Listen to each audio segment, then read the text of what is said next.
بسم اللہ الرحمن الرحیم قل يا أهل الكتاب تعالوا إلى كلمة سواء بيننا وبينكم ألا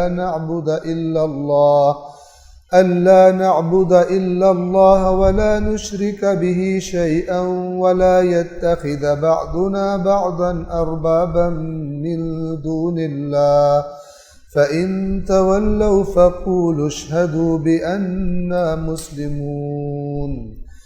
تمام جو مسلمانوں کے مسلک بنے ہوئے ہیں، فرقے جو بن گئے ہوئے ہیں، انہوں نے یوں ہی کیا ہوا۔ ہر بندہ کہے گا ہمارا عالم جو تھا اس کو بڑا اچھی طرح قرآن پتا تھا، لہٰذا یہ جو بات تم کر رہے ہو یہ معنی نہیں ہے، معنی وہی ہے جو ہمارے پیر نے بتایا۔ دروازہ بند ہو گیا، پیر صاحب فوت ہو گئے، عالم صاحب فوت ہو گئے، اب ان سے سوال ہی کوئی نہیں کر سکتا۔ اب جو اس عالم کو پوچھ رہا ہے اور آیت سے نہیں دیکھتا کہ آیت کیا کہہ رہی ہے، اس کے لیے دروازہ بند ہے، اس کو آپ ٹھیک کر ہی نہیں سکتے۔ اس سے کوئی بحث، کوئی علمی بات اس سے نہیں ہو سکتی، کیونکہ وہ پیر پرست ہے اور وہ پیر فوت ہو گیا۔ صرف ایک راستہ ہے عوام کے لیے کہ وہ جان سکیں کہ ہمارے علماء کی وہ صفات ہیں جو علماء حق کی ہوتی ہیں، ان کی باتیں علماء حق والی ہیں۔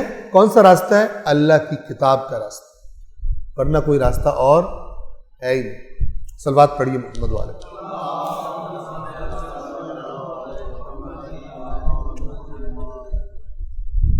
اسی سے مربوط اصول کافی میں روایت موجود ہے جو منقول ہے، وہ ہے امام جعفر صادق علیہ السلام سے کہ ان کے پاس ایک شخص آیا اور اس نے سوال کیا کہ یہ جو اللہ فرما رہا ہے کہ انہوں نے اپنے علماء کو رب بنا لیا تھا تو وہ ان کی عبادت کرتے تھے؟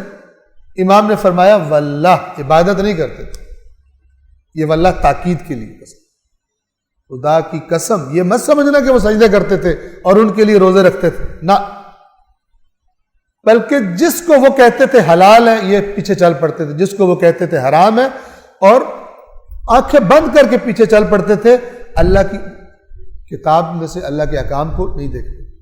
لہذا کتنے احکامات ایسے تھے کہ جن کی انہوں نے تو تعریف کر دی۔ خاص طور پہ رسول اللہ کے معاملے میں نشانیاں جو موجود تھی رسول اللہ کی ان کو پی گئے۔ اگر عوام نے بھی تورات کو اسی طرح پڑھا ہوتا تو پھر ان کے پاس خود انفارمیشن ہوتی۔ اب انہوں نے ساری تورات کس کو سپرد کی ہوئی ہے؟ علماء پڑھیں۔ اور جب انسان عوام، مسلمانوں کی عوام دماغ کو آزاد کر کے اپنی عقل خدا سے دعا مانگ کے خدایا تیری کتاب ہے، تو نے نور کہا ہے، تو نے ہدایت کہی ہے، میں تیری بارگاہ میں ہوں، اپنا وعدہ پورا کر، مجھے ہدایت کر اس سے۔ جب آزاد ہو کے ہر انسان اس کتاب کو پڑھے گا تو اللہ تبارک و تعالیٰ اس پر ہدایت کے دروازے کھولے گا۔ ہاں، کچھ لوگ کیا کہتے ہیں، جو قرآن پڑھتے ہیں وہی تو اختلاف کرتے ہیں۔ وہ اختلاف کیوں ہے؟ بغیاً بینہم، ہر کوئی چاہتا ہے کہ جہاں پر ایک دو معنوں کا نکل رہا ہے نا، وہ اپنی طرف گرانے کی کوشش کرتا ہے، کہتا ہے اس سے مراد یہ ہے، دوسرا کہتا ہے اس سے مراد وہ ہے۔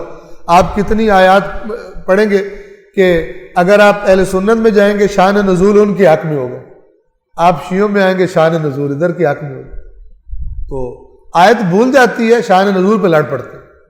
آیت جو نصیحت کر رہی ہے اس کی کسی کو پرواہ نہیں ہے کہ اس آیت سے تمہاری کیا ذمہ داری ہے، اپنا مسلک ثابت کرنے پہ لڑنا شروع ہو جائے۔ جیسے میں عرض کیا کرتا ہوں کہ اطیعوا اللہ و اطیعوا الرسول و اولی الامر منکم، اس سے اپنا عقیدہ ثابت کر رہے ہوتے ہیں، اطاعت کی طرف خیال ہی نہیں ہوتا کہ اب اولی الامر کی اطاعت کرنی ہے، وہ جیسے پہلے ہوتے ہیں آیت سننے کے بعد بھی ویسے ہی رہتے ہیں۔ قرآن کا اصل کام ہدایت اور نصیحت، اور سن کے اس کو اپنانا ہوتا ہے، اس پر چلنا ہوتا ہے۔ تو اگر اندھا دھن آنکھیں بند کر کے پیچھے چلے انسان تو یہ کیا ہوتا ہے؟ اسے قرآن کہتا ہے کہ یہ رب بنا لینا۔ اللہ کے حکم بھی تم دیکھ بھی سکتے ہو، کچھ جو تمہاری دسترس میں ہے وہ تو خود دیکھو، ہاں جو چیز دسترس میں نہیں ہے، انسان اس لیول کا نہیں ہے، جیسے فروعات دین ہے مثال کے طور پر، ہر انسان یہ نہیں کر سکتا کہ قرآن حدیث ساری کا مطالعہ کرے اور احکام شریعت خود نکالے، لیکن جو دین کی بنیادیں قرآن نے جو باتیں قرآن نے بتائی ہیں وہ تو دیکھ سکتا ہے آپ۔ قرآن کو تو کوئی تبدیل نہیں کر سکتا نا، تو وہ تو دیکھ سکتا ہے، لہذا قرآن نہ پڑھنے کا کوئی عذر نہیں ہے۔ اور جو قرآن نہیں پڑھتے، نہیں پڑھا ہوا انہوں نے اور اندھا دھند سنی سنائی باتوں کو عقیدے بنا لی ہے، وہ اسی صف میں کھڑے ہوں گے جہاں وہ یہودی عوام اور عیسائی عوام کھڑے ہوں گے جنہوں نے اپنی کتاب کو چھوڑ کر اندھا دھند اپنے علماء کے پیچھے چلنا شروع کر دیا۔ اور یہ بھی یاد رکھیے کہ یہ علماء سے جب علماء کہا جاتا ہے تو اس میں پورا وہ طبقہ شامل ہے کہ جس سے آپ دین لیتے ہو، چاہے وہ اپنے آپ کو عالم کہتا ہو، چاہے وہ اپنے آپ کو ذاکر کہتا ہو، خطیب کہتا ہو، چاہے حتیٰ کہ شاعری سناتا ہو دین کے نام پر، جس سے آپ دین لے رہے ہو اس کے بارے میں وہ سارے کے سارے اس میں شامل ہیں۔ اللہ کی کتاب کو دیکھیں، ورنہ قیامت کے دن کوئی عذر اللہ قبول نہیں کرے گا کہ جناب ہمیں تو انہوں نے بتایا تھا۔ اللہ کہے گا میری کتاب کے ساتھ تم نے یہ برا سلوک کیوں روا رکھا تھا، یہ اسی کی سزا اور اسی کا انجام ہے۔ صلوات پڑھیں محمد والے۔ کہہ دیجئے اے اہل کتاب اس بات کی طرف، اس کلمے کی طرف آ جاؤ جو ہمارے اور تمہارے درمیان مشترک ہے، وہ یہ کہ ہم اللہ کے سوا کسی کی عبادت نہیں کریں گے اور اس کے ساتھ کسی بھی چیز کو شریک نہیں بنائیں گے، اور اللہ کے سوا آپس میں ایک دوسرے کو اپنا رب نہیں بنائیں گے۔ آپس میں رب بنانے کا معنی میں نے آپ کو بتا دیا۔ اندھا دھند علماء کی بات ماننا اور اللہ کی کتاب کو نہ دیکھنا، تو اللہ کے خلاف بھی بات کرے، تعریف یہودی علماء کر دیتے، یہ رب بنانا ہے جس کی میں نے وضاحت آپ کی خدمت میں عرض کر دی۔